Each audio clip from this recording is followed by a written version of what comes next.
नमस्ते सबैजनालाई। तपाईहरु भर्खरै एमबीएस जोइन हुनुभएको छ र एमबीएस को फर्स्ट सेमेस्टरको एक्जाम पनि नजिकै छ।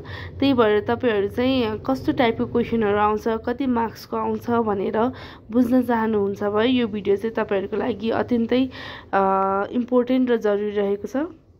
फर्स्टमा चाहिँ तपाईहरुलाई 30 मार्क्स को चाहिँ केस एनालाइसिस भनेर चाहिँ क्वेशन आउँछ। यसमा चाहिँ एउटा प्याराग्राफ दिएको हुन्छ र त्यसकै बेसिसमा बसेर चाहिँ तपाईहरुले आन्सर दिनुपर्ने हुन्छ। यो 30 मार्क्स को क्वेशन चाहिँ हामीले पहिला दिएको +2 वा इंग्लिशहरुमा हामीले दिने प्याराग्राफ राइटिङ जस्तो चाहिँ हुँदैन, किनभने यसमा चाहिँ हामी एमबीएस जस्तो ठूलो क्लासमा पुगिसकेपछि हामीले पढेको थ्योरीजहरु रिलेटेड, हामीले पढेको लहरु त्यो सबै रिलेटेड भएर चाहिँ हामीले त्यो आन्सरहरु चाहिँ दिनुपर्ने हुन्छ। हामीले चाहिँ बुकमा भएको लेसनहरुलाई चाहिँ राम्ररी पढ्नुपर्ने हुन्छ र त्यसमै बसेर वा रिलेटेड चाहिँ हामीले आन्सर लेख्नुपर्ने हुन्छ। त्यसपछि चाहिँ हाम्रो ग्रुप बी मा चाहिँ प्रब्लम सल्भिङ भनेर आउँछ, जसमा चाहिँ त्यो चाहिँ 15 मार्क्स को हुन्छ र हामीले चाहिँ 4 वटा क्वेशनमा 3 टा चाहिँ हामीले गर्नुपर्ने हुन्छ। टोटल 45 मार्क्स को चाहिँ हामीले कम्प्लिट गर्नुपर्ने हुन्छ।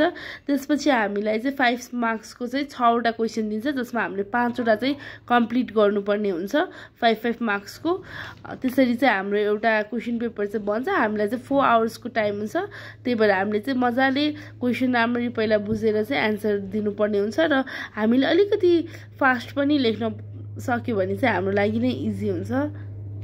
यसरी नै एउटा केस एनालाइसिस 30 मार्क्स को, अनि त्यसपछि 15 मार्क्स को 3 वटा क्वेशन र 5 मार्क्स को 5 वटा क्वेशन गरे टोटल हाम्रो 100 मार्क्स को चाहिँ एक्जाम हुन्छ र 50 चाहिँ पास मार्क्स हुन्छ भने 4 घण्टा चाहिँ हाम्रो एक्जाम दिने टाइम हुन्छ। यो क्वेशन पेपर चाहिँ 2024 को अर्गनाइजेसनल बिहेभियर को रहेको छ। यसलाई पनि राम्ररी एकचोटी तपाईहरुले हेरेर जानु होला। Thank you.